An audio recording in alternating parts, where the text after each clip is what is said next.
shot before Rio for the U.S. men's team. Houston, Texas, where tonight Team USA hopes to work out the kinks in one final exhibition game before the long flight to South America. You are watching USA Basketball presented by Nike. The U.S. men's team against Nigeria just 5 days before the Americans make their 2016 Rio Olympic debut. Hey everybody, great to have you with us once again here on NBA TV for the U.S. men's team's final exhibition. I'm Matt Weiner along with 1996 Olympic gold medalist Grant Hill. And Grant, they're 4-0 obviously in these exhibition games, all by convincing margins, and yet there are still things to be worked out here for this American team. They have not shot the ball particularly well, and they're coming off by far their least impressive win so far, Friday night against Venezuela. So what is on the to-do list tonight? Wow, even though they still won that game against Venezuela by 35 points, Team USA can play a lot better, Matt. First of all, what's been consistent during the exhibition season, they've had horrible starts. Of course, their big men, though, they have to establish their big men inside. DeAndre Jordan, DeMarcus Cousins, nobody on Nigeria can stop these guys on the glass. And, of course, as you mentioned, shooting the ball from the perimeter, we thought this, on paper, this is one of the best shooting Team USA teams of all time. They've struggled from long distance. Let's see if they can find their shooting stroke here tonight. Friday night was particularly painful, as you saw, 4 of 25 from three-point range, and through 4 games so far, the Americans are shooting just 32% from outside the line. Our starting lineups presented by Gatorade. Team USA is down 2 players tonight. Paul George will sit out his second straight game because of a minor calf injury, and Kyrie Irving is out tonight because of a thigh bruise he suffered against Venezuela on Friday. Coach Mike Krzyzewski playing to the crowd as always. Houston native DeAndre Jordan gets his first start of this exhibition season. Kyle Lowry is the lone guard in the lineup along with Harrison Barnes, Carmelo Anthony, and Kevin Durant. Will get deeper into the Nigeria roster along the way. But first, we're joined by Jared Greenberg, who has more on an off-day distraction for Team USA. Certainly, Matt, Draymond Green living out a lifelong dream, having the opportunity to play in the Olympics. But it is safe to say what Draymond went through yesterday was a bit of a nightmare when he admittedly hit the wrong button on Snapchat, a social media application, posting an inappropriate picture of himself, which was intended to be a private message, but it went out for the entire world to see. Draymond has apologized for the situation, acknowledging any criticism from this latest incident comes with the territory. You'll recall that back in July, Draymond reached a plea agreement from an assault charge in Michigan. Now, I spoke to Jerry Colangelo, the managing director of USA Basketball. He tells me he had a conversation yesterday with Draymond in which he told him, listen, this was a big mistake, but he's proud that he owned up to it. However, he reiterated to Draymond, Matt, that he needs to stay focused and use good judgment. Clearly not the case yesterday on Snapchat. One might argue he hit the wrong button at least twice in this particular scenario. A Snapchat snafu, the latest incident for Draymond, who would now like to hit the pause button. Maybe not a bad time to be leaving the country. I agree, Matt. But you know what? Draymond Green these last 2 months have been a little rough, as you guys talked about. But for him, learning the responsibility now, being an elite player, that's part of the growth process for Draymond Green. Let's hope he learned from this. Well, and from the United States perspective, I certainly hope that he plays a little better as well. He has not had great numbers here in these 4 exhibition games so far. Just 2.5 points per game, 4 rebounds, and 3 of 15 from the field. Yeah, Draymond Green has struggled, and particularly with his shooting. His ability as a stretch 4, even playing possibly center, is important for him to make that long-distance shots. And he's struggled, and they've been bad misses, Matt. They haven't been, the shot has been a little short, a little flat, but let's see if he can get on track here tonight before Team USA heads to Rio. Well, tonight, the United States takes on Team Nigeria, the lone African representative in the 2016 Olympics. And Jordan will jump it up.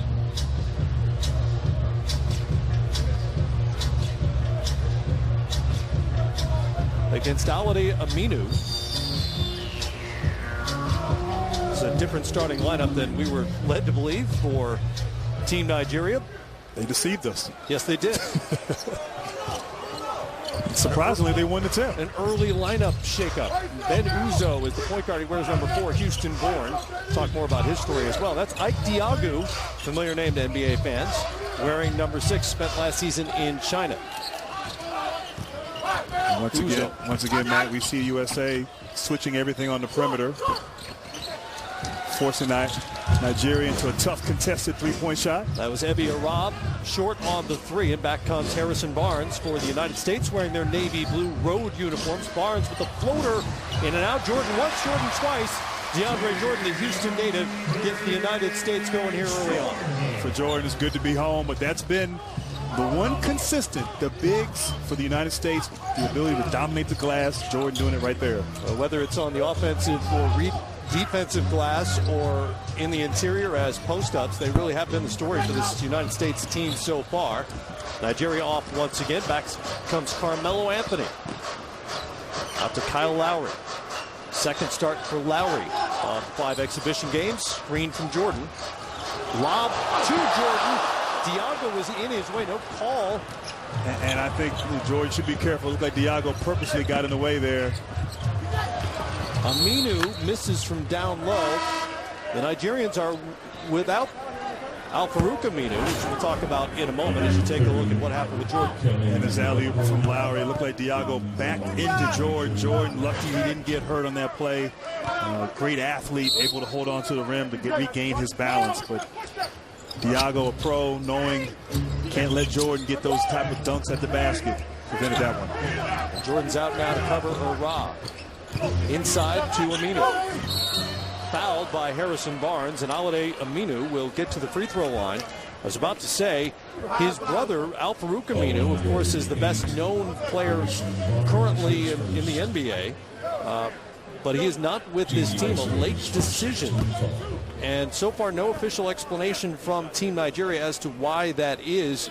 There were reports that it's essentially an insurance issue related to his NBA contract, but I spoke with head coach Will Boyd, who was unable to elaborate on just why it is that he's not here, but I'm told there is more to it than simply insurance. Nonetheless, bottom line is they will be without their most accomplished pro player.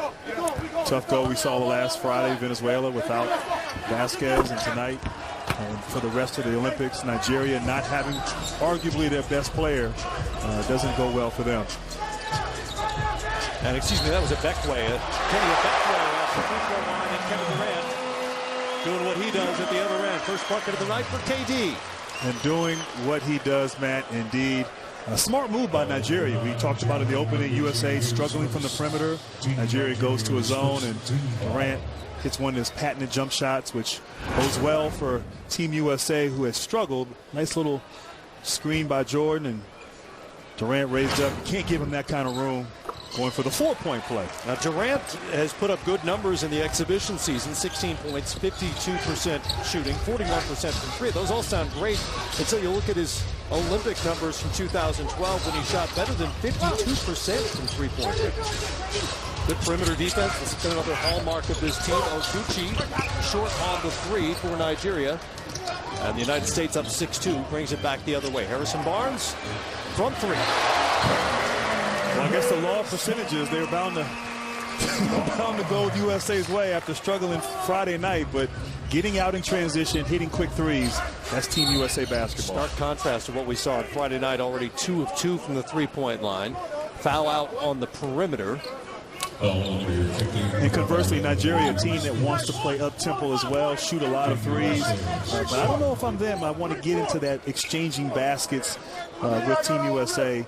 I don't know if they have the talent to get up and down. Maybe want to jump the game up like we saw Venezuela do last Friday. Seen a lot of that, a lot of fouling in the backcourt to prevent U.S. fast breaks. And that figures to be a strategy of whoever the American opponent is at the Rio Games. Melo off the screen, deep 3. And it's a little long. Ra picks it up wearing number 7 for Nigeria in white. Beckway over to Uzo. Former NBA player Ben Uzo with Lowry on him. Out to Oguchi. Crosses over on Durant. Back to Uzo. Hesitation to get into the paint. Swatted away by Jordan. Swatted indeed. Jordan just coming from the help side. Great penetration, getting to the basket, and a 7-footer with the instincts like DeAndre Jordan to cover up mistakes. Blocked 4 shots in the first half against Venezuela the other night. Nigeria 0 of 6 from the field, and there goes their first shot of the night. And that's what they have to do, man. They have to work the clock, move the defense, shift it, get it from side to side, and try to get a good shot at the end of the shot clock. Barnes looking for his second bucket, won't go. And Diago picks it up for Nigeria. Ben Uzo wears number 4.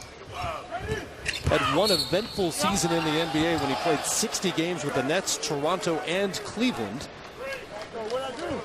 Personal foul limiter 5, Kevin Durant. Foul goes against Durant here, and side out to Nigeria. And, man, it's important for Uzo to really attack Kyle Lowry. We talked in the opening, that might be the one area where Team USA struggles defensively is guarding point guards. Lowry, a great defensive player, but that's where I think you can go at this team and really put pressure on Team USA's at the guard position. Seen it a couple of times in these exhibition games where the point guards with good handles who can turn that corner have been able to find their way into the paint.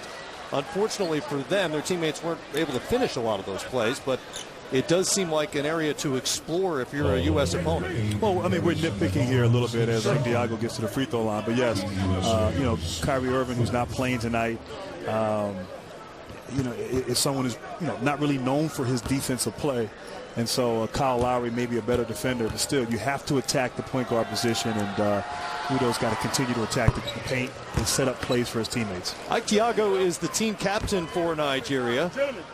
Number 9 overall pick by the Golden State Warriors way back when, and has 225 NBA games on his resume with the Warriors, the Pacers, the Blazers, Sacramento, the Clippers, and the Spurs. Spent last year in China. And like all but one member of this Nigeria team, Diago was born in the United States. Every member of Team Nigeria is a United States citizen. Obviously, they have dual citizenship. They're able to satisfy the requirements to play for Nigeria. Virtually all are second generation as Jordan throws it down. Good recognition by Kyle Lowry to find the big fella, and he throws in the general vicinity of the rim, and Jordan's going to come down with it. Nigeria not communicating on their zone defense, and Kyle Lowry taking advantage of it, finding the big fella. There's Champ Oguchi, turnover by Nigeria. Durant's in the open floor. Melo on the wing, back from Lowry and over to Barnes. Now to the corner, it's Durant. Good ball movement by Team USA. Shot is off by Barnes. And that shot was off, but you have to love the pace of Team USA. Sharing the ball, moving around, everybody touch it, getting a good open three. Couldn't convert. Rob, U.S. switches as they do so often defensively. And Matt, switching just takes you out of your flow, out of the rhythm of your defense. But here, great alley-oop pass there. But of course, as the Team USA is knocking down threes now, it stretches the zone, and Kyle Lowry able to find DeAndre Jordan. DeAndre, he just throw it by the rim. He's going to go get it. Throw it anywhere near the backboard. He's probably going to go get it. That's off the side of the backboard by Oguchi. Hesitation by Lowry. And a turnover. He tried to throw that cross court. 2-on-1 for Nigeria here.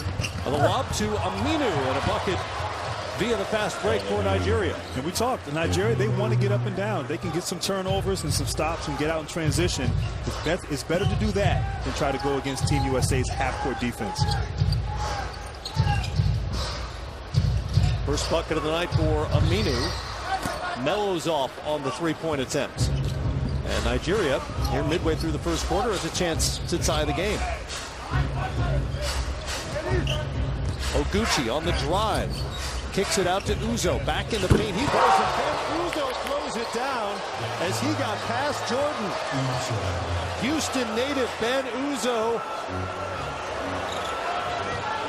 creating some oohs and ahs here in Houston with that one.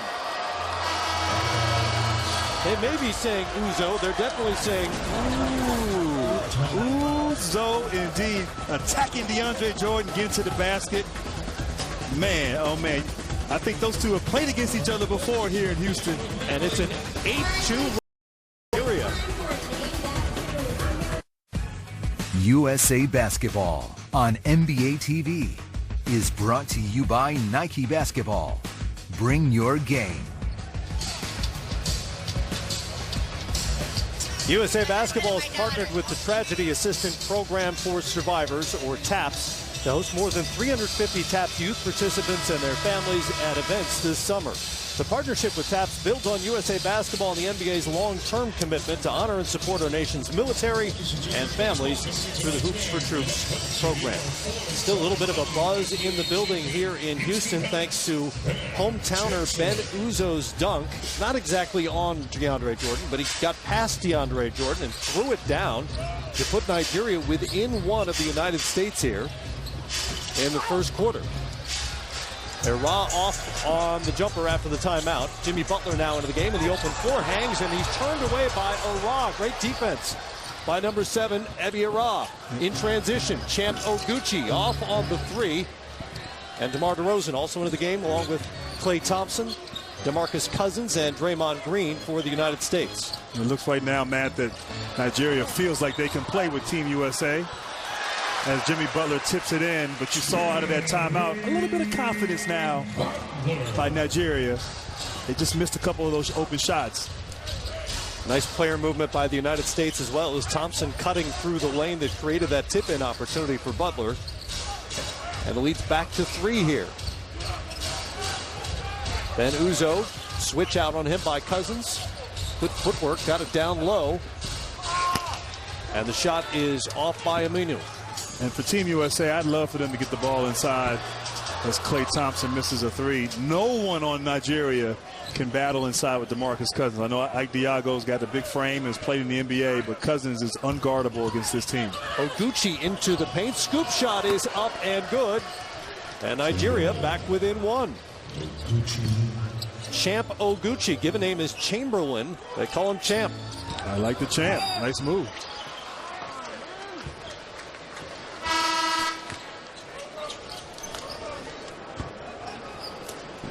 Foul on the floor, foul on the shot, and DeRozan will go to the free throw line. DeMar DeRozan averaging just over 7 points through these 4 exhibition games so far on 57% shooting, and really had the highlight moment late in Friday night's win over Venezuela with a windmill dunk. A windmill reverse 360 that missed. Oh, excuse me. That was the previous game. That was the previous game, yes. No, I'm still thinking about that miss, which might be the best miss I've ever seen. But that nice windmill that finally got the crowd into the game in Chicago last Friday. But DeRozan is interesting. That's his game, slashing. He's a guy that gets to the basket, lives on the free throw line, and just gives some balance to the Team USA's perimeter. Josh Okoye now in for Nigeria, wearing number 25 and handling the ball with Thompson on him. And back over to Michael Ume. And on the perimeter for Team USA, this team can really defend as DeRozan on cue gets a steal. DeRozan stepped in the passing lane. Good job by Nigeria getting back on defense. And a whistle before that ball was tipped away. Also now on the floor for Nigeria, number 12, Michael Benije, soon to be NBA rookie. Team Nigeria's third. Number 49 overall pick by Detroit in June. 1 year at Duke, 3 years at Syracuse, so he's well acquainted with the U.S. coaching staff. And they should be well acquainted with him. Yes. Well scouted. Here's Green over to Butler, another Houston guy, Jimmy Butler. Thompson, deep 3 is good. Klay Thompson. And you know how hot Thompson can get. We saw that 2 games ago against China when he hit 3 in a row in the fourth quarter. He can definitely get hot. Never loses confidence. Might have the prettiest shot. DeRozan with another steal behind the back to Thompson. Well defended, but the foul will go against Shane Lawal. We talked on that last play. Klay Thompson, just once he gets his feet set, shot is so pretty, quick trigger, very efficient, unlimited range. Klay Thompson getting it done from the perimeter, and now going to the free throw line. And he shot just 12 of 34, about 35% from three-point range through the 4 exhibition games so far. And remember, this is from a shorter FIBA line, a much easier shot certainly for NBA players. It's just over 22 feet three-point at the FIBA level compared to the 22 feet along the sidelines at the NBA and 23.9 along the arc. And that's why it's been so interesting that these guys have struggled collectively, because you look at this team on paper, might be arguably the best shooting Team USA team we've seen in quite some time. Kevin Durant, Klay Thompson, of course others can really, Paul George, Carmelo Anthony has shot the ball well from three in international play, so expect them to improve in that area. But defensively here, they're causing all types of problems for Nigeria on the perimeter. Everybody's switching.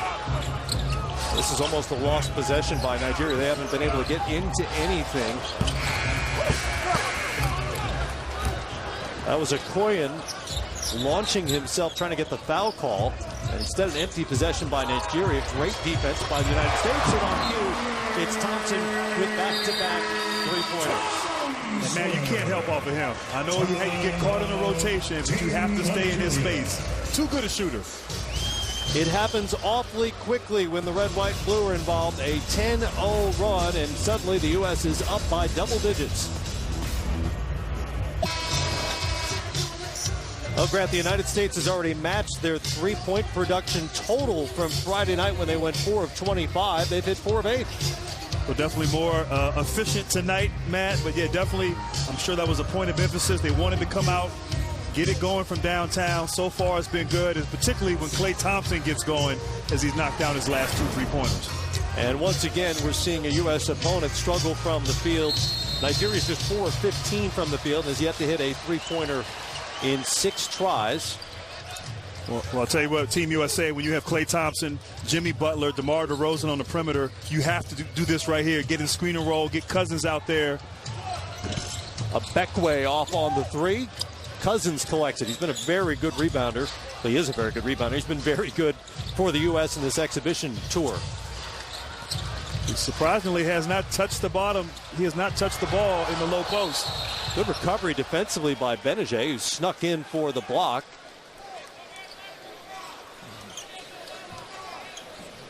Let's send it over to Jared. Well, as you guys know, Coach K puts such an emphasis on efficient shooting, also on assists. But one stat that really sticks out from the last 2 international competitions, the World Cup in 2014 and the Olympics in London in 2012, is that in 2014, they were second in three-point percentage. And back in 2012, among all Olympic competition teams, they were first, shooting 44% from 3. So obviously, as you guys have noted, it's been a strength, and it's odd that it's been a weakness over the first 4 games. Certainly is. Now a 12-0 run by the United States with Cousins showing off the footwork in the paint. Benajay in and out from 3.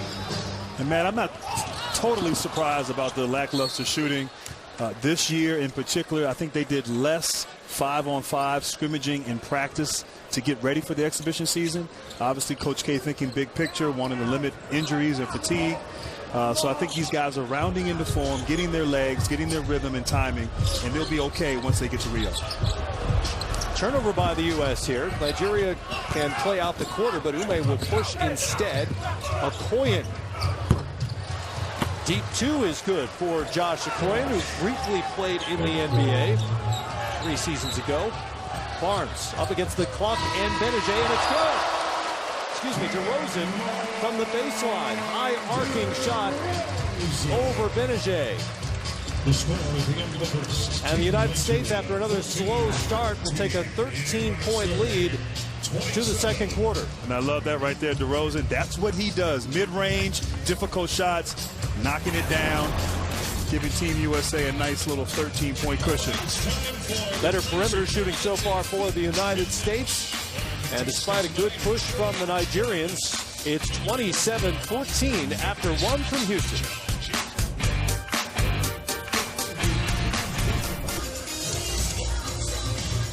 The U.S. Women's Olympic team in the house here in Houston. They'll be honored at halftime. This is their departure point for Rio as well. It's great to see them here supporting the men as well. As dominant as the U.S. men's team has been over the years, the U.S. women's team has been even more so at the Olympic level. Yes, they have. U.S. led by just 1 midway through the first quarter. Went on a 12-0 run. They finished to end the quarter on a 14-2 run. including DeMar DeRozan's buzzer beater. And it's 27-14 here in Houston. Matt Weiner, Grant Hill, Jared Greenberg's over on the sidelines for us. Good to have you with us on this send-off night for the men's Olympics team. And that last play right there, Nigeria really doesn't have any physical presence, low post presence. DeMarcus Cousins, 5 guys were on him. He still got the ball to the basket, drawing the foul. Diagu is their biggest body, but he's listed at 6'9". More at 6'7". That sounds skeptical. And they have some other longer guys, but nobody with the combination of height and beef that Jordan and Cousins present backcourt against Nigeria.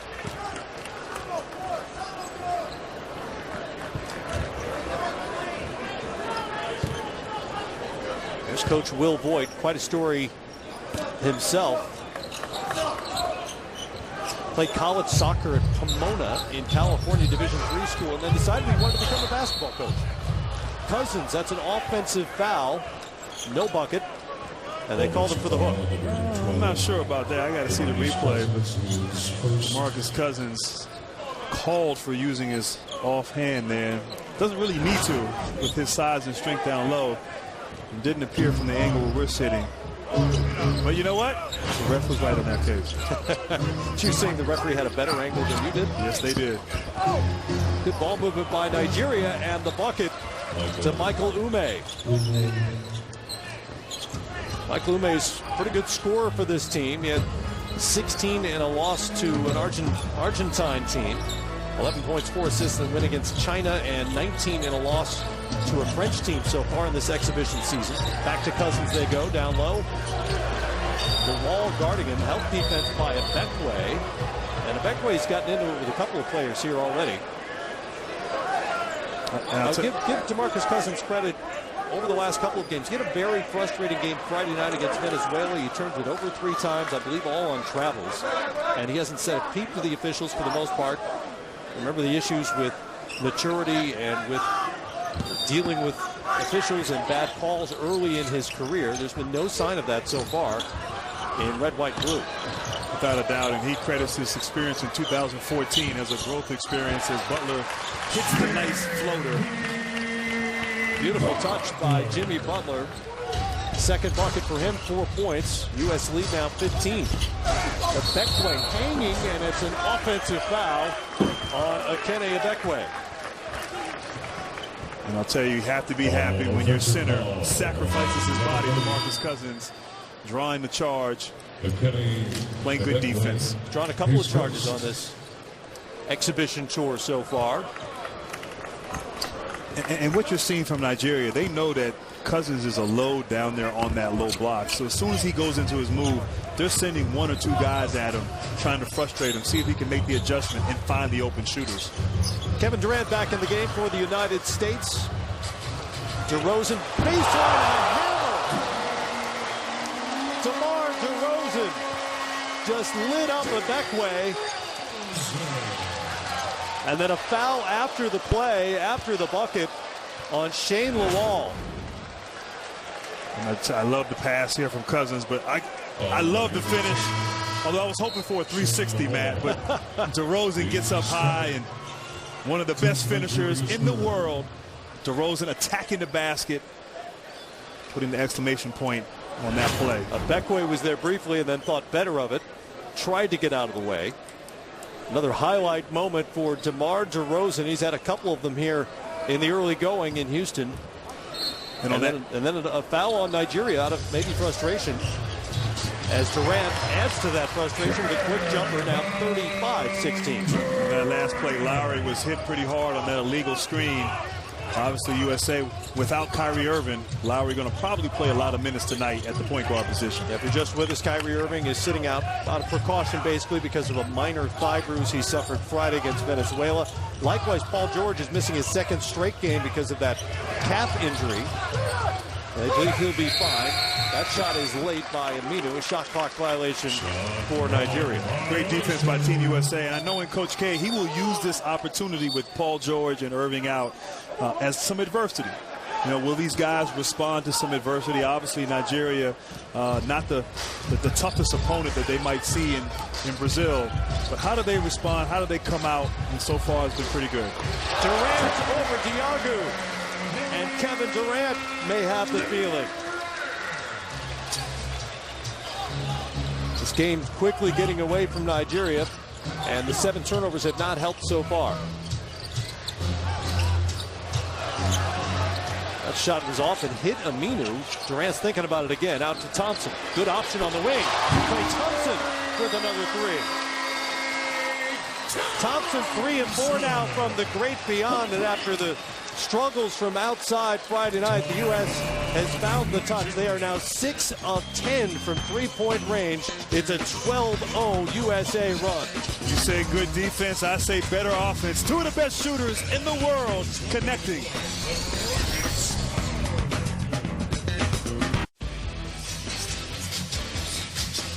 Want to hear from Coach K and the USA men's team after tonight's game? Tune into NBA.com and the NBA app for live post-game press conferences following our NBA TV coverage.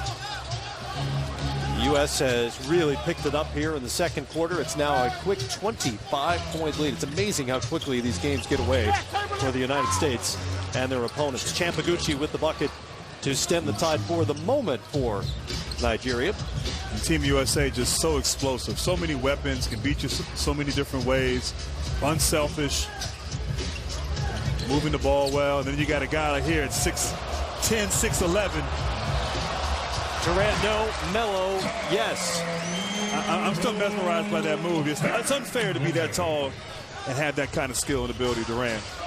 He went with that kind of Steve Nash one-hand scoop shot at the end. Wouldn't fall for him, but Melo had his back. Well, Steve Nash did that because he was little. That's right. Durant's got about 10 inches on him. It's interesting now, Team USA taking out their big men, going small here, and Nigeria has scored here on back-to-back possessions. But I imagine defensively, Team USA switching everything and causing so many problems on this end. Thompson guarded by Ara, got to the paint, gave it up. It swung to Melo, who's off on the 3. And back comes Ben Uzo, who's already provided a highlight from Team Nigeria here. He's been very good at getting into the paint and doing that. Ben Uzo easily, smoothly into the painted area for the bucket. And Uzo now 3 of 4 for 6 points. Very adept at penetrating. Got to take advantage of those opportunities in transition. Diagu picks up DeRozan, and he bumped him near the baseline. Let's send it back over to Jared Greenberg. Well, Matt Grant here with a guy who is very familiar with both of these teams. Festus Ezeli, now of the Portland Trailblazers. Festus, thanks for joining us here.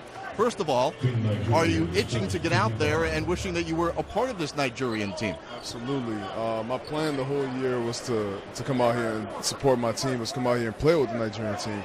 Not 100% right now. I want to be able to give my all to my team and to my country, but I can't do that right now. But instead, I'll come out here and I'll support the team and be here. I'm on the floor in spirit with them.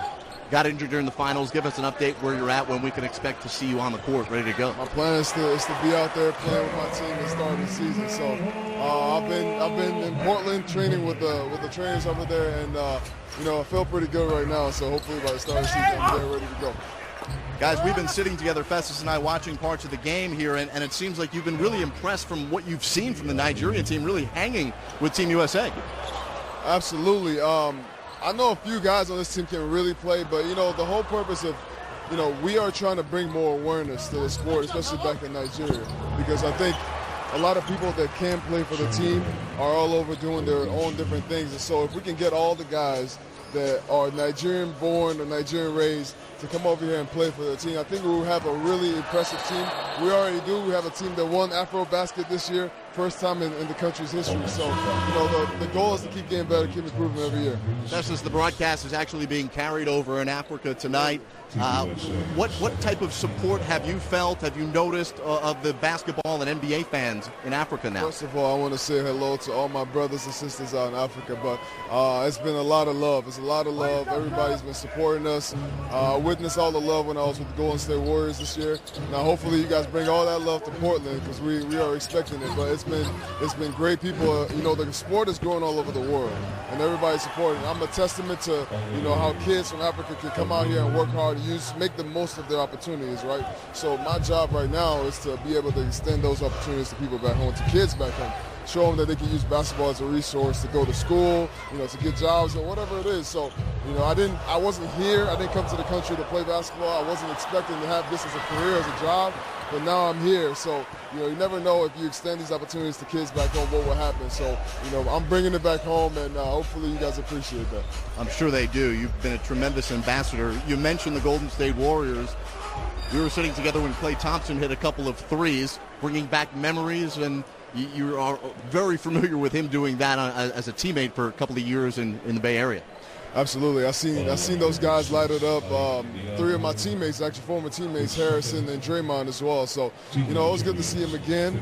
But at the same time, you know, now, you know, this is kind of a preview, right? Because now we're kind of opposite sides. It's going to be a preview for the season coming up. So, but it was good to see him again for sure. Try to give my team a little scouting report, a little behind the scenes. What'd you tell him on how to guard Klay? You know, for Klay, you know, any shot is a good shot for Klay. So just don't let him see it go through the basket. So far he's seen it go through the basket a couple times. It's going to be tough, but, you know, I think we have some good defenders to stop him. Festus Ezeli, thank you so much for joining us. Thanks a lot. Best of luck in Portland this season. Well, Jared, this was a nice, enjoyable stretch for the folks back in Nigeria, where it was a 1 a.m. tip in Lagos. During that time, Team Nigeria went on a 10-2 run, and they got to hear from their guy Festus Ezeli along the way.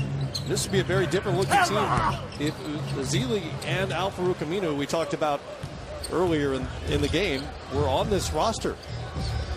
Oh, without a doubt. You have two of your best players out right now for different reasons and not being here, but Nigeria is not quitting, as it looks like Carmelo Anthony is called for an offensive foul.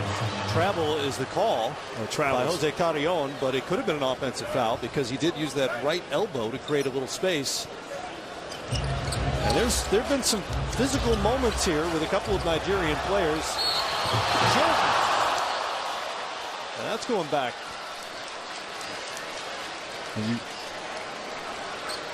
Matt, you talk about some of that physicality. It's getting a little chippy out here at times. I know Lowry and Udo gotten into it a little bit as Udo's called for that foul.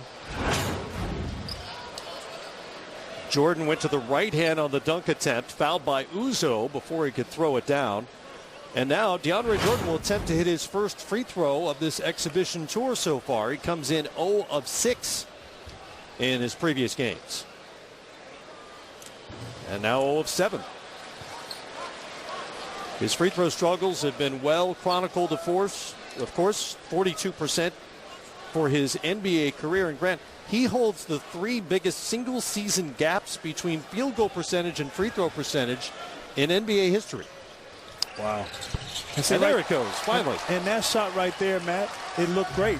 He just has not consistent with his release point, and obviously when you struggle like that, you lack confidence. Uzo quickly to the rim on the reverse, no.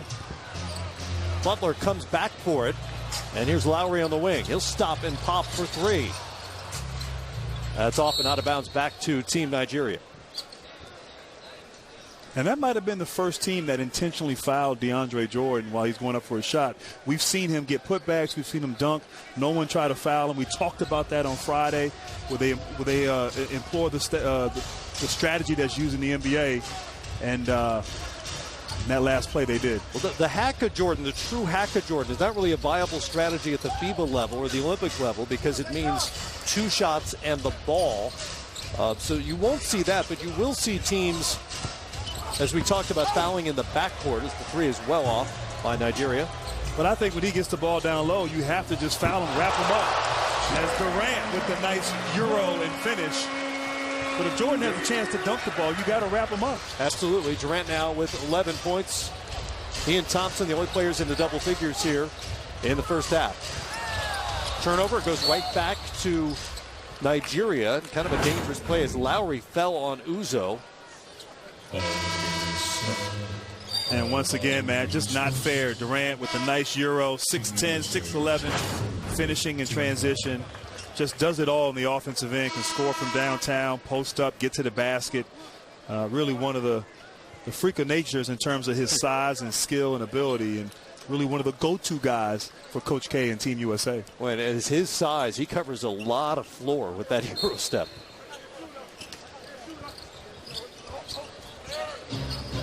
Okoyen handles it for Nigeria.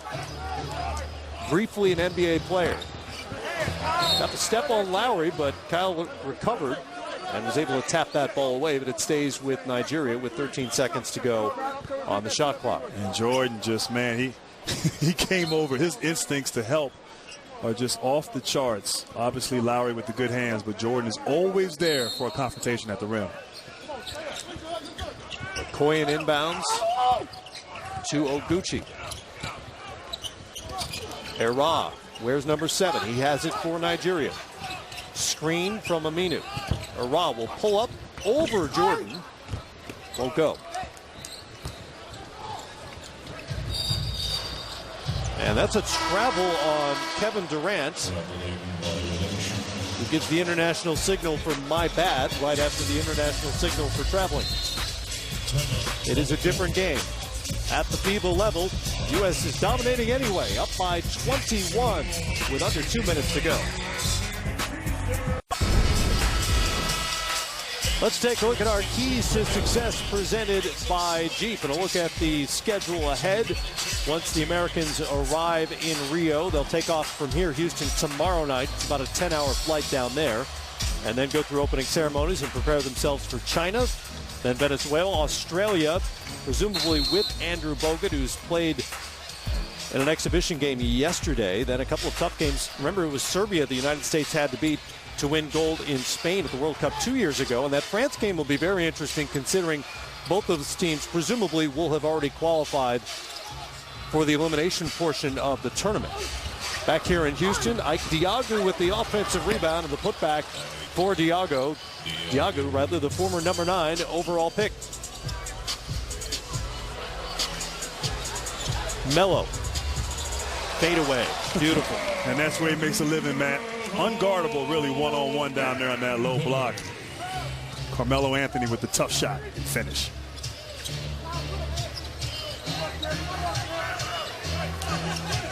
Ara over to Diagu, former Pac-12 Player of the Year at Arizona State. Oguchi fouled by Thompson before the shot, no shot.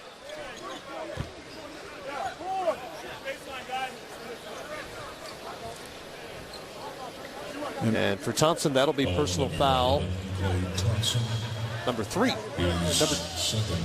Number 2.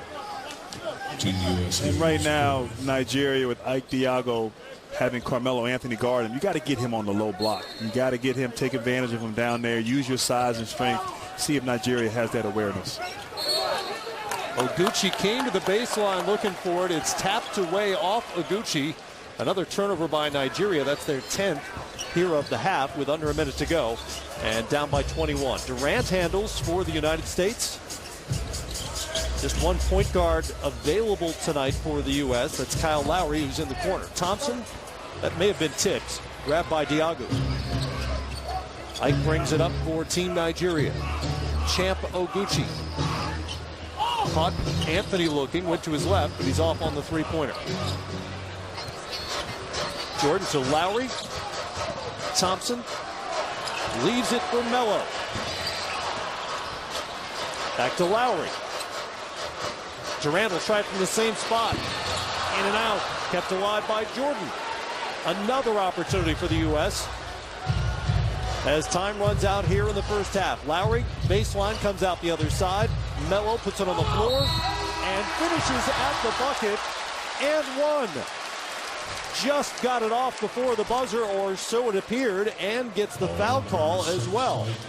And Matt, it looked like Carmelo when he caught that. He thought about shooting it, but he saw the lane was wide open. And of course, Kyle Lowry making the easy find, and Carmelo getting to the rim. The strength and the ability to just finish, taking the contact. Almost got tackled there by Diagu. Carmelo Anthony's pretty strong himself. A little bit of an assist from DeAndre Jordan, holding off the defender down low. Don't forget, Jared Greenberg with USA Basketball Halftime, presented by Verizon, coming up here in 0.3 seconds.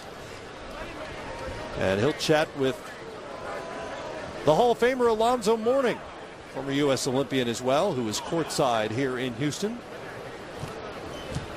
Another change of basketballs. We've seen this a couple of times in this exhibition tour. There's Zoe. Still looks like he could block a shot or two. A couple of great centers there. Yep. David Robinson, too. Both Olympians. Melo completes the three-point play. And Nigeria will head to the locker room down by 24. U.S. is led by as many as 25. Much better shooting tonight for the United States.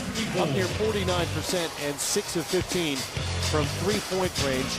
Durant and Klay Thompson with 11 points apiece. Melo goes to the locker room with 10. And all U.S. here in Houston. Halftime next.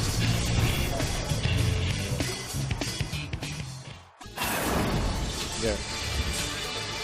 We welcome you back to USA Basketball Halftime presented by Verizon. It is a 54-30 first half advantage for Team USA in their final pre-Olympic exhibition. Grant and Matt back in a moment, but now joined at the table with a Hall of Famer and a man who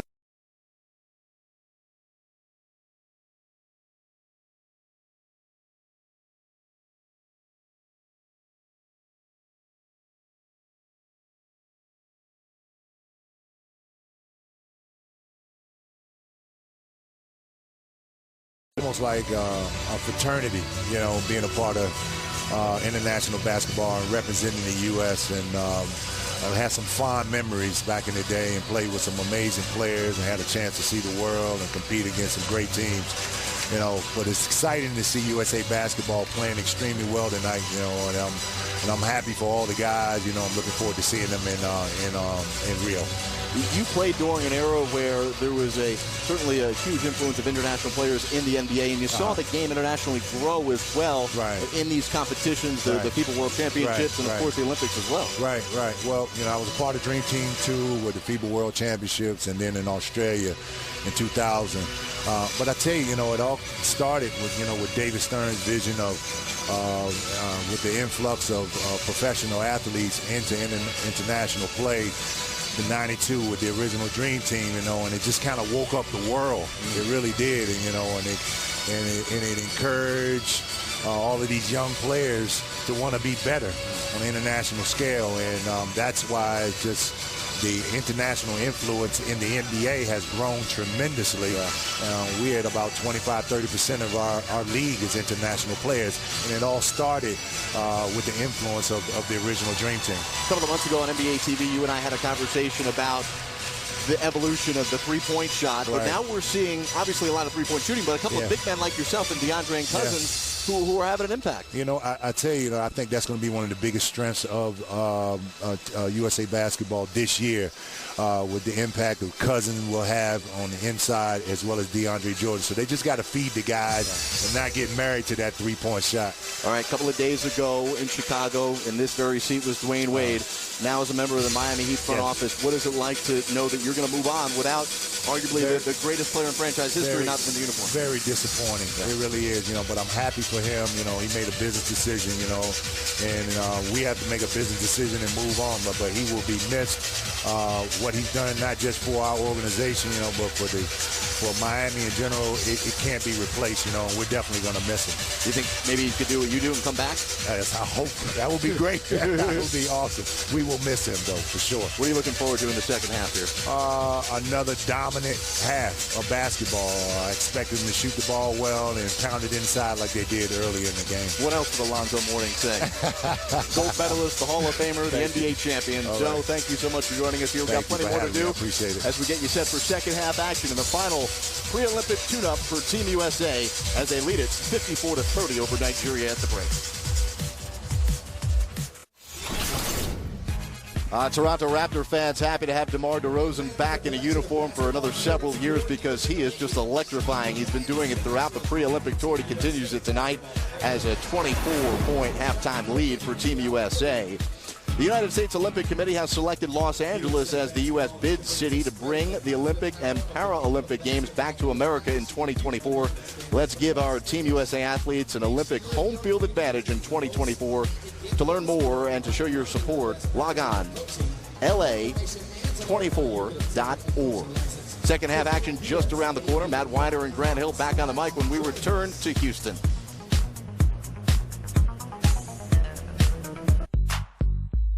USA Basketball on NBA TV is brought to you by Samsung. And members get exclusive rates and experiences with Marriott Rewards, the official partner of USA Basketball. Three-time Olympians going for their fourth. It's USA Basketball presented by Nike, the U.S. men's team against Nigeria.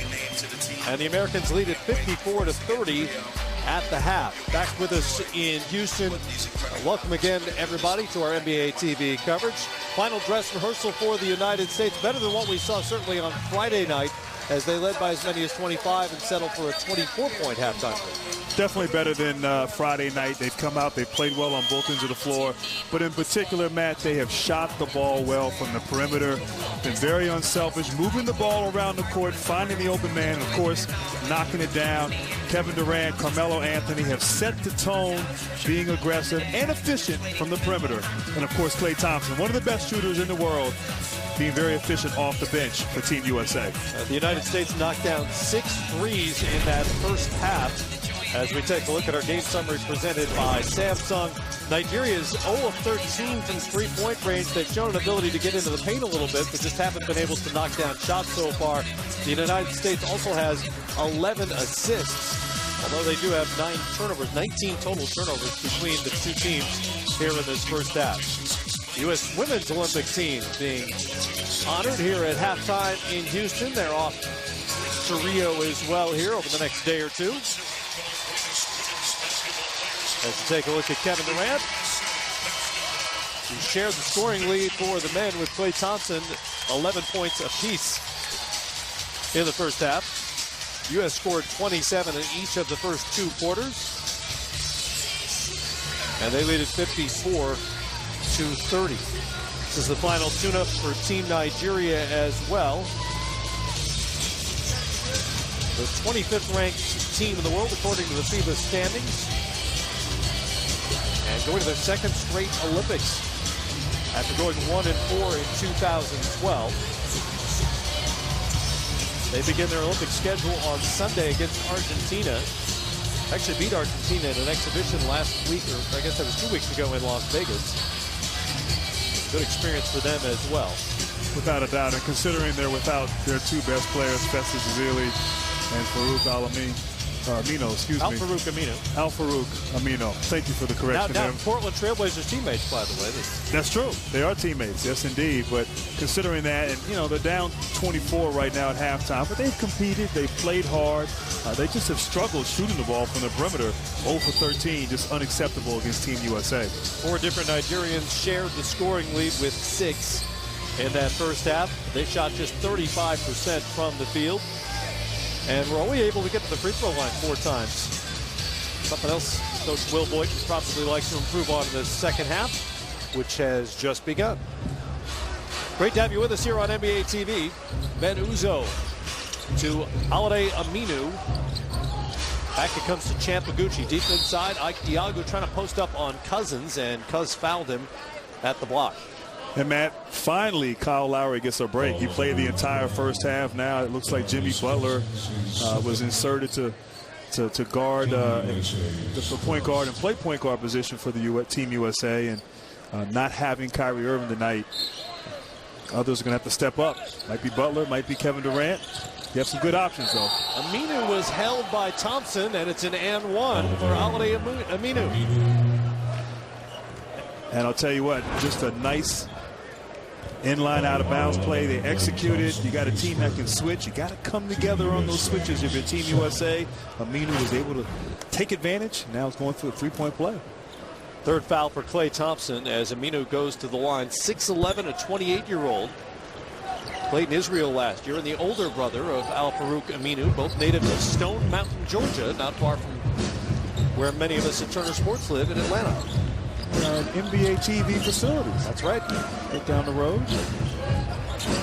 DeMar DeRozan's handling for the U.S. Thought about passing it. Shows off the touch instead. Beautiful little floater for DeRozan. I'd say I like that hesitation. Nice touch. 8 points now for DeMar DeRozan. Champoguchi lost his dribble. Over to Ebiara, back down to Diago as they explore out of the post. And Diago gave it up to Cousins. He gave it right back, and it's an easy 2 for Champoguchi. Sloppy play in the backcourt for the United States, and it leads to an Oguchi bucket. He now has 8. Thompson, that's poked away by Ara. Nigeria has numbers, and Oguchi tried to go behind his back, and instead it goes off him and out of bounds. A botched fast break by Nigeria. Now they're going to say it went off the United States last, so it'll stay with Team Nigeria. And Nigeria, when you have those type of possessions, a 4-on-2 fast break, you have to capitalize. Oguchi trying to do a little too much on that play. Another Houston-born player, Oguchi. He's trying to create a little highlight for the home folks. Cross court, Diago for 3 off the back rim. I didn't know Diago had that in his game. Well, he's been gone. He's been away. He's been away for a while. Been working on it. You know Durant has that in his game. Everybody on the planet knows that. And Durant knocks down another 3-pointer. He's 3 of 4 out there and now has 14 points. You know, in Durant at 6'11", I think he's 7 feet, but 6'11", I mean, I've guarded him before. You can do everything right defensively, and he still will make it and shoot it right over you. Just so skilled, so tall, one of the best shooters in the game. Oguchi gave it up on the wraparound pass, 12th turnover for Nigeria. Jimmy Butler has it. Houston-born Jimmy Butler, who says he doesn't make it back very often, in part because, and I'm quoting him now, it's way too hot. Well, Jimmy Butler known for speaking the truth and being honest. It is a little hot this time of year. I don't know what the actual high was today. The forecast called for 97. Yeah, had a chance to get out with my 8-year-old daughter and here in Houston today, and it was definitely a little hot out there. Steamy. Butler got it back out, shot it over Diago, and Nigeria does collect that defensive board. Back they come. Down by 24, which was the margin at the half.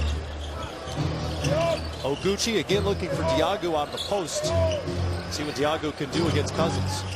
Pulls his way into the paint and drew the foul on Cousins. So they're exploring Diago here with some success. Yes, they are. And the 2 big guys, Diago and Cousins, battling inside. But I like that move. He didn't settle on that play.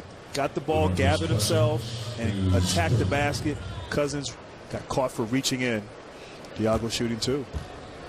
Born in Buffalo, New York, played his college ball at Arizona State. Last year in China, averaged just over 20 points and 9 boards a game with the Guangdong Southern Tigers. I know one of your favorite teams. Yes, indeed. I wonder if they played the Shanghai Sharks. Undoubtedly.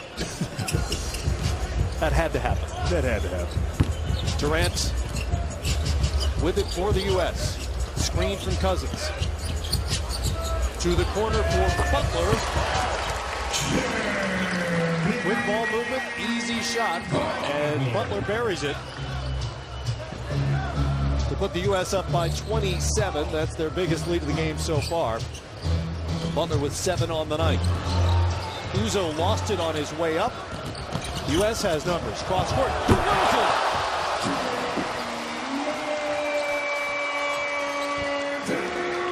DeMar DeRozan. Quickly a crowd favorite here in Houston.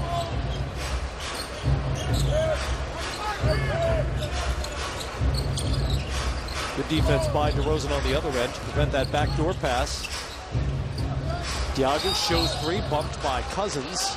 And it's Cousins' 4th foul of the night. And I tell you what, the ability of Team USA to change ends of the floor. Kevin Durant, a nice left-handed pass, and of course DeRozan finishing at the rim, which he's done quite often here in the exhibition season. I tell you, if you turn the ball over against this team, they will go down and finish in spectacular fashion.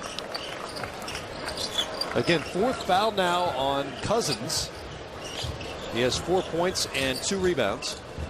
Uzo, great hesitation on Melo, couldn't finish. Collected inside by Aminu and finished off by Alade Aminu. And I tell you, Uzo didn't finish, but he has, as Durant turns the ball over, a little carelessness by Team USA, but Uzo is just attacking, getting to the paint against some of the best defenders in the world on Team USA, and not known for his long-range shooting, but he is tough. He's crafty with that ball, Matt. He just was unfortunate, didn't come up with that basket. That was the 12th turnover by the United States. They have forced 13. And if you're looking at points off turnovers, the U.S. has only scored 2 more than Nigeria so far here tonight. Nigeria's done some nice things. They just haven't been able to shoot the ball, which is in part due to the U.S. defense, obviously. Like that possession. Kevin Durant smothering Ebi Ara on the sideline. And smothering Matt, but also the rest of the guys, as Durant, 6'11", hands smothering the offensive player. The rest of the guys were denying the basketball, and just that kind of effort defensively makes it hard for any team to score against Team USA. It's a foul away from the basket. And it goes against Aminu. That's his second personal foul of the night. And right now, Team USA going small, obviously, with Durant and Anthony. Coach K just looking at different lineups, looking at different situations, how guys play together. This is like their preseason for Team USA getting ready for Rio. Butler to Anthony, baseline jumper is buried. Carmelo Anthony now 5 of 9 on the night, 12 points for him. Back to Diagu they go, and it's another foul on Cousins. Or excuse me, that's on Melo. Cousins out of the game now. Melo is playing the 5 at the moment and picks up the foul against Diagu. I'll tell you, Diagu, he's so good down there, so strong, and I think he's drawn 3 fouls here in the third quarter, 2 on DeMarcus Cousins, and that last one on Carmelo Anthony. Big body, 32 years of age, and Diagu can't complete the three-point play. I think they got to go inside to him more often.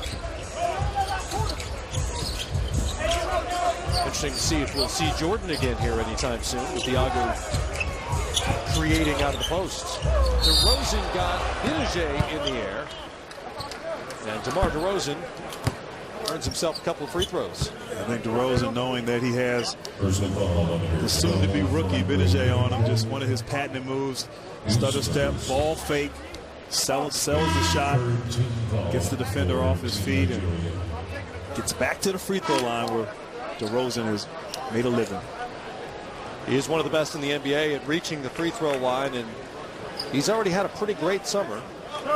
After opting out of his final year of his deal in Toronto, DeRozan signed a 5-year deal worth $139 million to stick with the Raptors. I'll tell you what, he has, along with Kyle Lowry, it's only fitting that both of them are here for Team USA, but how they have worked to make Toronto just a basketball powerhouse, getting to the Eastern Conference Finals this year, exceeding expectations, and definitely playing great basketball throughout the season this past year. See if Nigeria tries to get it back to Diagu, had it out front. He rolled, instead it's broken up by Draymond Green. Green pushes. Nearly lost it. It goes back to Durant, who crosses over Aminu. Melo at the elbow. Over Diagu. And good.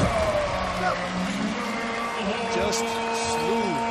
6 of 10 now shooting for Carmelo Anthony, 14 points. And it's a 30-point lead for the United States. And Matt Melo is just too good in that mid-post right there. You got to get in his space. He makes you pay. USA up 30. Back in Houston, where the U.S. team has built a 30-point lead on Team Nigeria. If you're just with us, Kyrie Irving is not playing tonight for the U.S. Likewise, Paul George. We're joined by Masai Ujiri, who has sort of split loyalties here tonight, I would think, to some degree. But GM of the Toronto Raptors, you got 2 of your Raptors here on the U.S. team, but you're a Nigerian. I'm hoping they don't get to 100. That's all. What does this team making the Olympics in back-to-back cycles mean back home? Not only for the folks in Nigeria, but for basketball in Nigeria. It's huge. Last time they went through the qualifying route, and big achievement for them. And last year they won the African Championships and got the bid to come to the Olympics. So it's growth. Obviously you see the levels is a little different, but I think they're trying to get organized, and hopefully maybe a couple players join them. There's still the doubts of the insurance and stuff, but with Aminu, so we'll see how it goes, but it's great experience. Yeah, and of course, you growing up in Nigeria, I'm curious, Masai, how you became, how you learned about the game of basketball and the NBA in particular. Well, like starting to play at the age of 13, all we knew is soccer. That's all you know over there. And just walk into the soccer fields, we discovered a basketball court, and we started shooting with soccer balls, and then fell in love with like an unbelievable game. And it's just, sometimes I think about it and I can't believe it. And now I'm sitting here with you guys, with Grant Hill and all the NBA greats. It's so much fun, and what a great opportunity for all of us and these guys. And then I see all the players too, that Carmelo, guys that you've had before, and the Olympics has to be like one of the best things to happen to a player. So now proud to be here. I'm proud to be at this game. Nigeria is the lone African representation, of course, in the Rio Olympics coming up. And I was speaking to head coach Will Voigt before the game about some of the challenges that this team faces, that Team USA obviously does not face, in terms of the luxury travel. And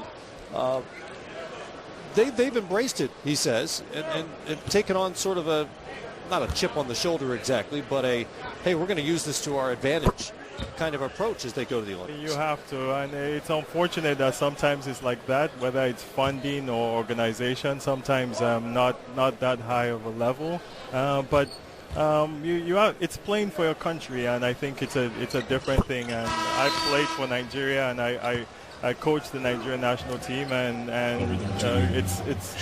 it gets frustrating, when you can't have some of those things. But everybody tries, and you have to deal with a lot of obstacles there. But here they are, and they're leaving tomorrow, going to the Olympics. And when you wear that country, Nigeria or USA or whatever it is, it's a different thing when you're on the court. And Masai, I know you've worked tirelessly to help grow the game of basketball on the continent of Africa, along with NBA Africa and Amadou Gallo. Just talk about the potential growth of this sport in Africa. Well, I think, Grant, you went over there and spent some time, and you can see with all the camps and clinics and bringing players from here, teachers, coaches. We're trying to get infrastructure, and the NBA and Adam Silver have done an unbelievable job, even putting Amadou Fall over there, and trying to at least have a base to start. And the game is really picking up with social media and cable, and kids are a lot more aware of the NBA players, the NBA, and we're looking forward to the game next year over there, and I'm heading to Africa tomorrow, so I'm excited. 2012, Nigeria went 1-4, didn't make it out of the pool play. Obviously, that's the goal moving forward in your second Olympics as a program, but that Group B is very deep. What's it going to take for Nigeria to make the elimination portion of the tournament? In those tournaments, sometimes it just takes momentum. It's almost like what happened to them in the qualifiers. I think they went there, for the experience, and then all of a sudden you win one, and then you win a close one, and things change. But teams are well prepared, and it's a tournament. It's almost like the NCAA tournament, and you keep trying to get those wins, and we'll see what happens to that team. We pointed out earlier in the broadcast that all 12 players on the Nigerian roster are also U.S. citizens, which is a little unusual when you look at Olympic teams. But again, speaking with Coach Voigt about the attachments that these players have to, in many cases, their parents' home country, they're quite familiar with the culture.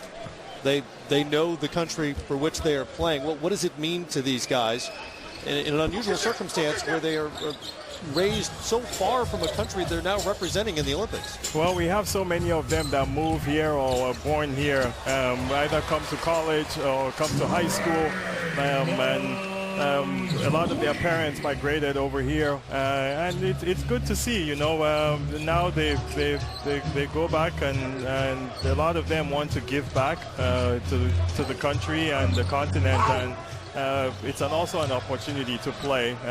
If sometimes not good enough to make the U.S. team. So, but the guys back home too are good, and they're trying hard too to keep up with these guys. So we're lucky to have these guys on our team. Of course, Masai, I'd be remiss if I didn't talk about the NBA, and of course your Toronto Raptors. You guys had a fantastic season, your first 50-win season. Of course, your third straight division title. You went to the Eastern Conference Finals and had a great season and postseason. I'm just curious, as you look back and reflect on this past year, what are you most proud of for your Toronto Raptors? You know, honestly, Grant, I think it was getting over that first round. You know, like it was big for our franchise and for Kyle and DeMar and all these guys. You know, just to get over that hump, and now you can go into it every year and know that you don't have that that monkey on your back. You know, it's something that I think held us, you know, back. But I think that just getting out of that and, you know, like moving on.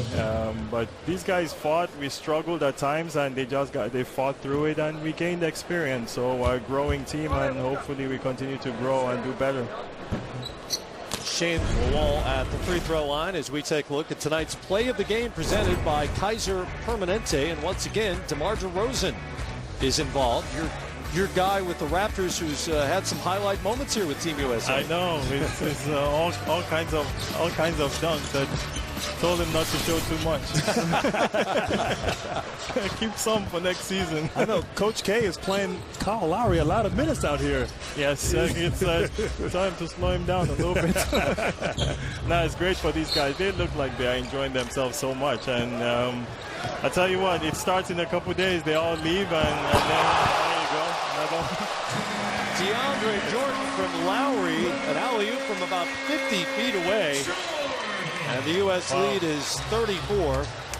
Masai, great to have you with us. Congratulations on all your success in Toronto. And you said you're headed back to Africa, not to Rio.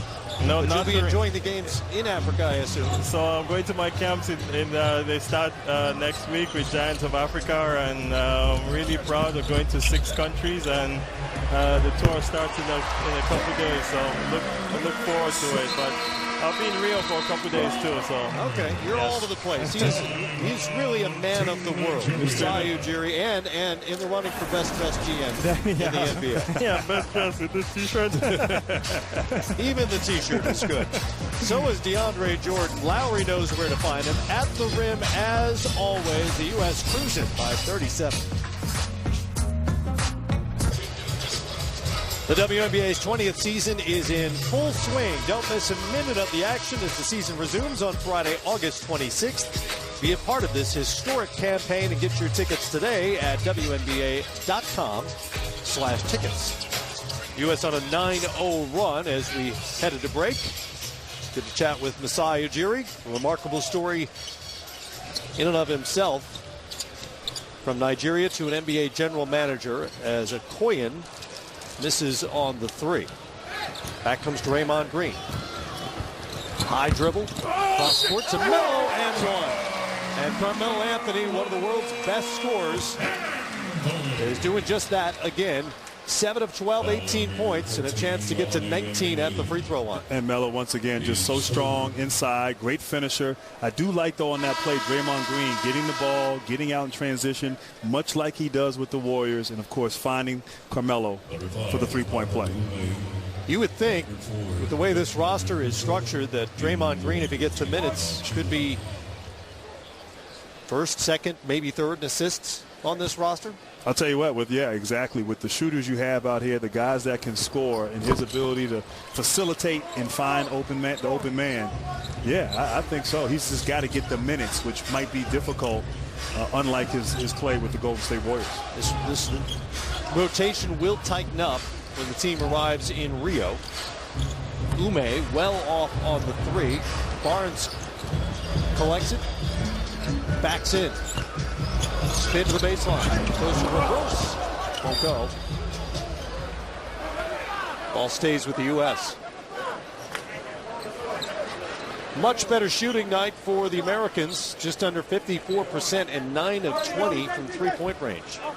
And you had to expect a reaction. Poor shooting Friday night, fourth exhibition game. They come out here, the last one. You want to fine-tune things here a little bit. On the offensive end, they were a lot better. DeAndre Jordan finishes with a nice hook shot. Nothing new about the lob to DeAndre Jordan, but he showed off a little footwork there on a spin to finish. I see. And an and-one opportunity for Jordan, who has hit a free throw tonight. And I'll tell you what, great footwork, nice touch and finish. I have a feeling here, I think he's going to make this free throw. I just have a great feeling, Matt. Yeah, I do. Bekwe with his second personal foul. We'll see if that prediction comes true. Oh! Grant Hill. All over it. Despite the words of our super dope producer, Jeremy, I had belief. What did you call him? I had to separate and differentiate him from Tom Heights, our super dope, super producer. Okay. Jeremy's the super dope producer. Gotcha. Something Just like so that. we're clear, that's a compliment. Yes. Okay. I think so. Benajay connects on one end. Draymond off at the shot on the other. And Draymond, once again, just staying kind of short on his shot. Hasn't been able to find the rhythm from downtown. Just his second attempt of the night. Uzo slow to get up, but he bounces back up finally. Through the hands of Green, out of bounds. And for the United States, that is turnover number 12. And Kyle Lowry will get that turnover. But Draymond Green cut through and didn't have his hands up, wasn't looking at the ball. You always have to see the ball when you're running in transition. And, of course, that turnover will go to Kyle Lowry, but probably Green's fault on that play. There's Benajay. Over to Uzo, the hometown kid. Aminu over Jordan, and good. Holiday Aminu knocks it down. 13 points on 6 of 9 shooting. He has 5 rebounds as well. Final possession here for the U.S. Lowry with a screen from Jordan to Melo. In and out. And that'll wrap up the third quarter. The score is the end of the third. U.S. leads it 84-45. 10 minutes away from their trip to Rio and the start of the 2016 Olympics, and it's all coming together for the red, white, and blue.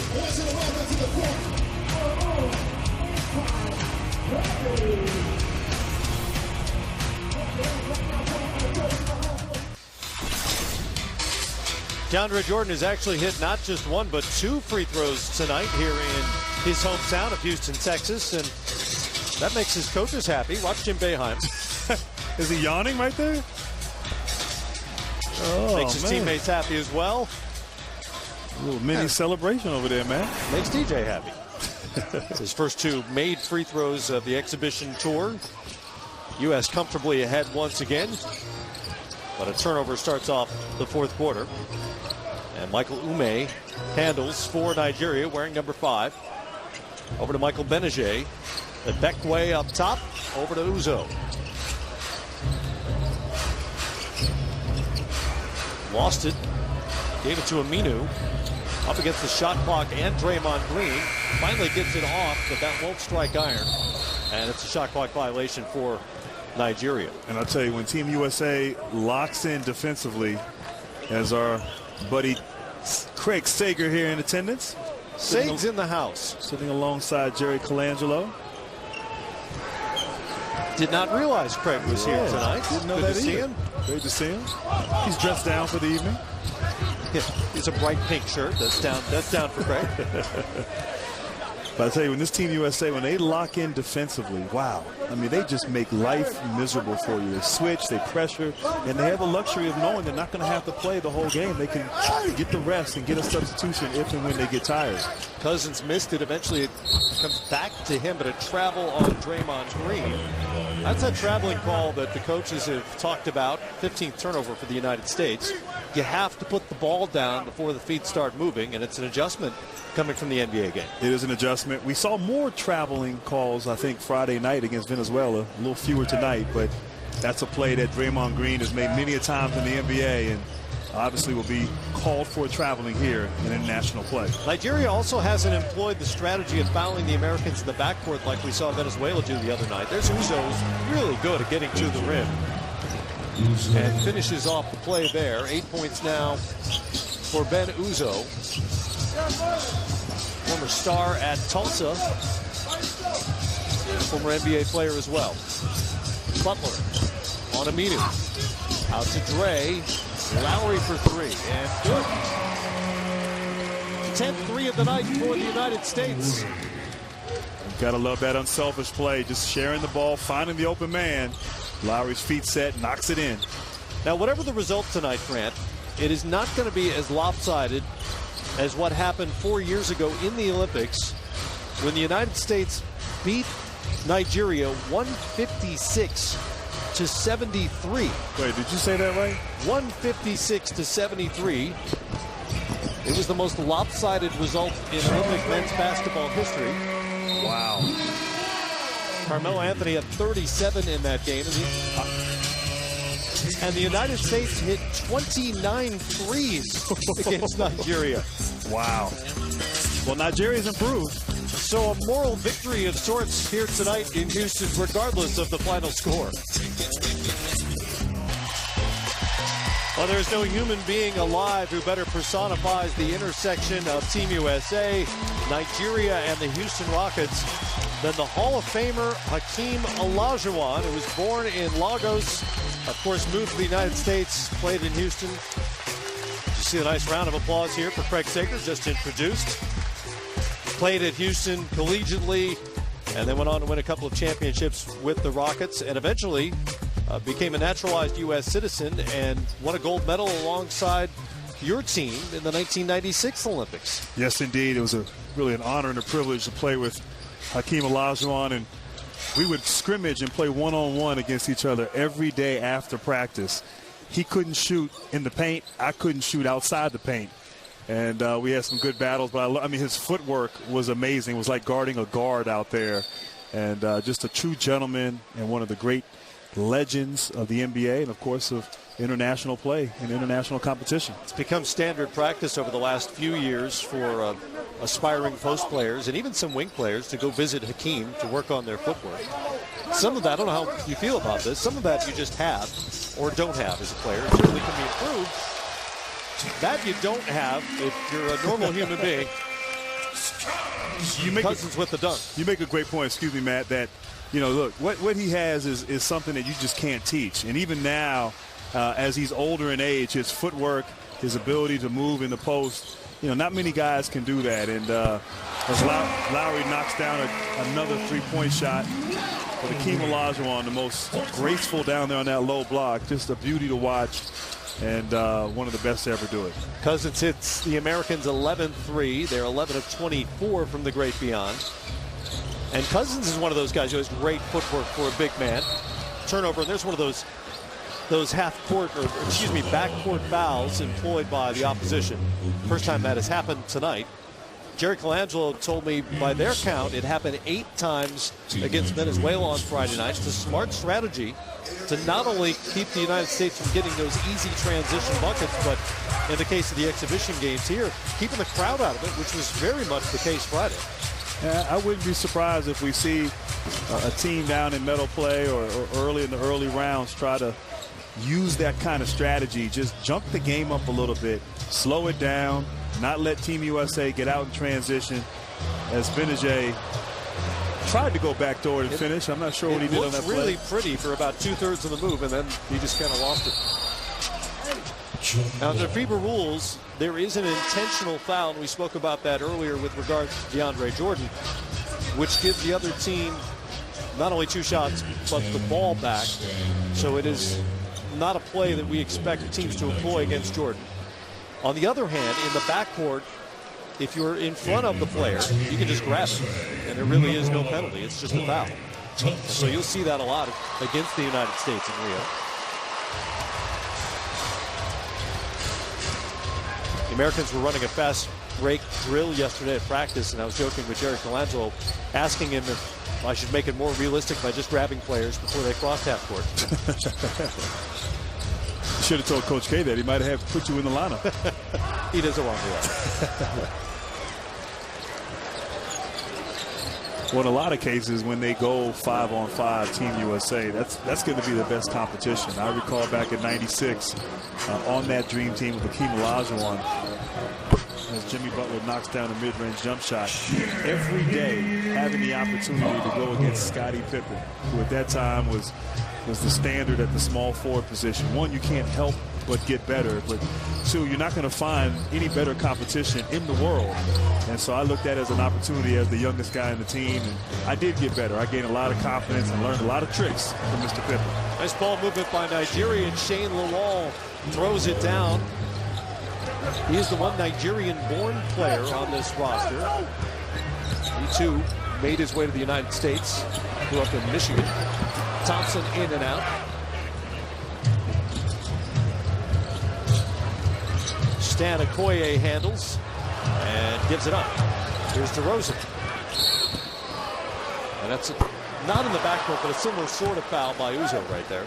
I think Uzo might have heard you right there. You saw a wide open Klay Thompson. Let me go ahead and foul DeRozan. You know that's an automatic jump shot in most cases from Mr. Thompson.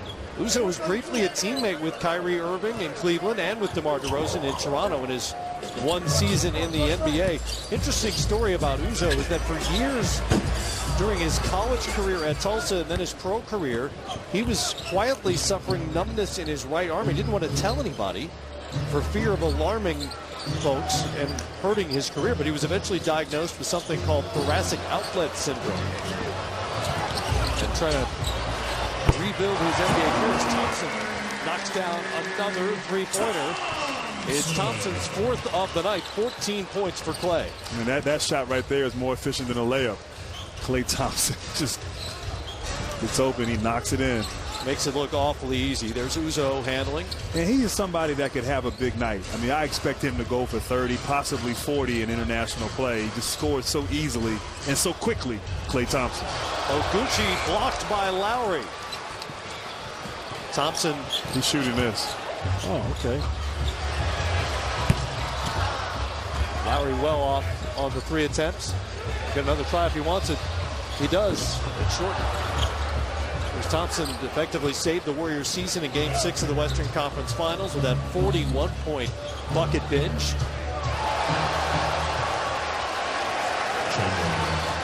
Champanucci. Talk about 11 points now for Champ. Sorry, Matt. You talk about Klay Thompson and his shooting, but I was so impressed with his defense. I mean, he made Kyrie Irving take and make some tough shots as he hits another three-pointer. I would wonder. I bet Curry and Thompson, Steph Curry and Klay Thompson, in practice, I mean, it has to be ridiculous at times. Got a taste of that at the three-point contest. Nigeria, by the way, in the last possession, finally knocked down a 3. They're 1 of 23 from out there. Oh, wow.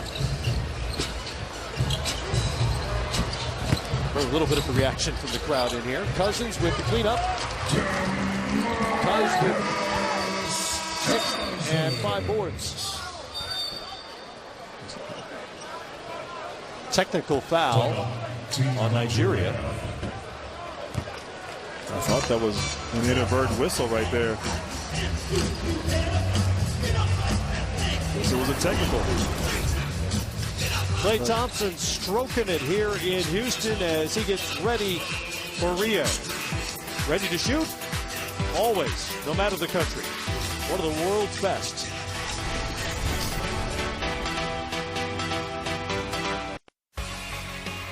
USA Basketball on NBA TV is brought to you by Jeep, official vehicles of summer. And by Cisco, proud technology partner of USA Basketball.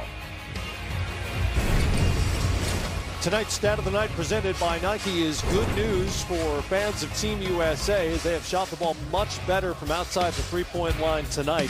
13 of 32 so far after disappointing results from the three-point line thus far. And you see Nigeria is just 1 of 23 after Oguchi finally knocked one down. They're now 1 of 24 as Diagu misses there. Certainly Coach K pleased with that, seeing his team knock down three-point shots. And you knew that was going to happen with Klay Thompson, Kevin Durant on the floor, two of the best shooters in the world. Really kind of got it going here early, and the team has stayed with that the rest of the way. Durant and Thompson have knocked down 8 of their 13 attempts. And one for Oguchi. Champ Oguchi suddenly making things happen here. First he ended the 3 drought, now an and one opportunity. You got to respect Oguchi. He's just continuing to compete, drawing a foul on that play, and he's missed a lot of shots, as has his team, but he's continued to fight hard. Spent last season in Poland, but he's another Houston-born player. You can only imagine how many friends and relatives those guys have in the crowd here tonight. Oguchi was the FIBA Africa MVP last year in the tournament that launched Nigeria into the Olympics. Draymond Green well off on the 3. About 6 inches left of the rim. Oguchi again. Oguchi. Champ. Champ's feeling it a little bit here late. It's good to be home. Champ's another one of these Nigerian players who played collegiately in the United States. 3 years at Oregon, finished off at Illinois State. Back comes Nigeria. And another 3 falls. Oguchi once again. Oguchi. Champ Oguchi's taken over here. I'll tell you, man, he has taken over. Nice little exhibition on offense. Give it to him again. And he was ahead of the pack, Oguchi. Uzo was fouled before he could get it to him. And he right now doesn't want this game to end. He wants to keep playing. There's a minute 30 left. Catching fire. Seems unlikely Nigeria will force overtime here. I think you're right.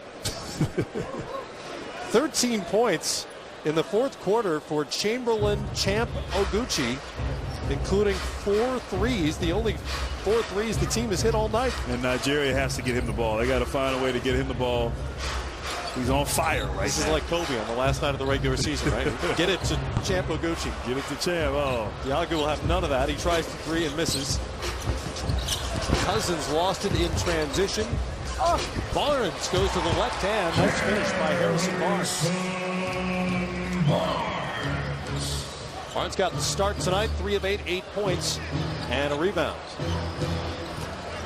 Nigeria hangs on to it. Minute to go here in Houston with a 40-point U.S. lead. Thompson did not care for the call. Don't forget Game Time comes your way next on NBA TV for complete post-game coverage.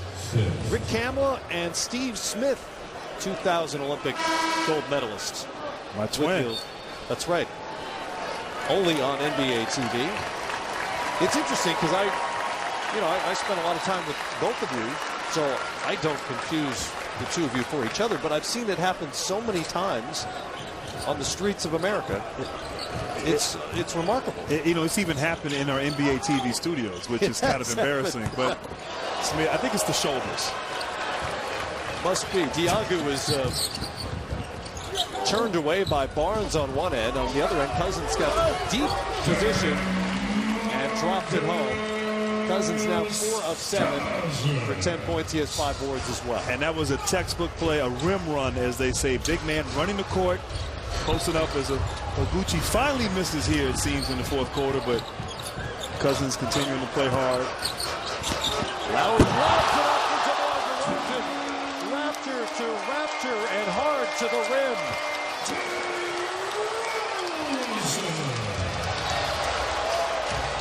No question, DeRozan leads the team in highlights in this exhibition tour. 10 seconds to go. Gucci. Not this time. Actually, that was Uzo, excuse me. And DeMar DeRozan puts the exclamation point on this exhibition season as the U.S. wins it 110-66, punctuated by this punch-out from DeRozan. Get the feeling those two have done that quite often. Just a fantastic finish to the last exhibition game. And DeRozan, he's done that throughout. Just the highlight plays, playing above the rim. A lot of energy, great finisher. Great timing. Much better offensive showing for the United States, back up in the 110-point range after scoring just 80 Friday night against Venezuela. They shoot a tick below 54% from the field and 13 of 33, that's 39% from three-point range. Carmelo Anthony led the way with 19 points on 7 of 13 shooting, 17 from Klay Thompson, including 5 made threes. Kevin Durant had 14, 13 for DeRozan, including a couple of highlight quality dunks. And if you're a team that's about to get on a plane to go to Rio, which Team USA will do in about 24 hours time, how good do you feel about this final performance before the Olympics begin on Saturday? Well, you end on a high here. You know, you had some adversity. You didn't play well in the Friday night in your fourth game. You had a couple guys out with injuries, but you come out, you play well, you get back, you restore order, if you mean, and now you can close this season, the exhibition season, and now the real season starts. And Team USA, that long plane ride to Rio, they'll feel a little bit better than they felt after that game in Chicago. The final judge of the USA's readiness for Rio is standing by with Jared Greenberg. Coach K with us. So now the exhibition portion is over. Yeah. Is your group ready for the Olympics? Yeah, we hope to get even more ready during the pool play. Yeah, because then it's one and done once you get into medal round. But we rested Paul and Kyrie tonight. They'll be okay for the start of the Olympics. Some shooting troubles the last couple of games. What changed tonight for the group? I thought we played really good defense. We have played good defense, but it led to some fast breaks. And these guys are too good of shooters not to be good shooters. They might have a bad game shooting, but it hasn't affected their defense. What have you learned about this group that maybe you didn't know entering minicamp in Vegas? Well, I think first of all, it's very deep, and it's probably the most versatile team that we've had, and then we can put a group out there that defensively can really go after people, and so it gives us a lot of alternatives, and hopefully it's enough alternatives to win the gold. Coach, last thing, you mentioned Kyrie sitting out tonight. We know he'll be okay, but one of the questions about this group was the lack of depth at point guard. Kyle Lowry's performance tonight, playing extended minutes, you had to be impressed. Yeah, really good. And, you know, then Jimmy, Tom Thibodeau said, well, Jimmy can play the point.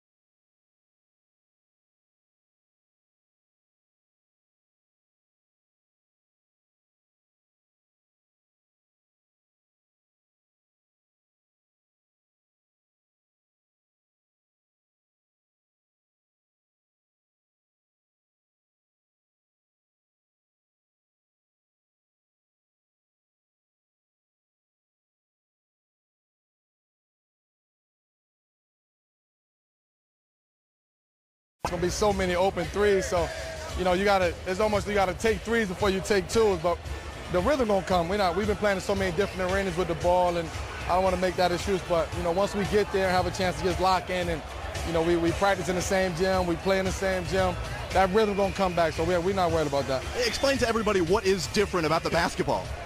Well, I mean, it's lighter, it's more slippery. When it gets wet, it's hard to control. That's a ball that you really have to get used to. But, for us, it's just more about, repetition. Once we get over there, we get in the same gym, get used to that. The rhythm will be there. Melo, most important question, long plane flight to Brazil. How many Instagram posts are we going to see, and are you going to get back at the guys for what they've been doing to you lately? Yo, man, look, they've been on me. They know I don't like early mornings, man. So that was Jimmy playlist. I'm taking the playlist back from. I'm taking the speakers back from. No More Music. I actually like that song, though. I actually like this. I love the movie, you know, White Chicks, but they got me early in the morning, so. And now DeAndre is getting you here. I know, he played too much, man. DJ played too much. This is a great group of guys, by the way, so. It really is. The #1 Vanessa Carlton fan, Carmelo Anthony, thank you so much for joining us. I'm sorry, Vanessa. I apologize.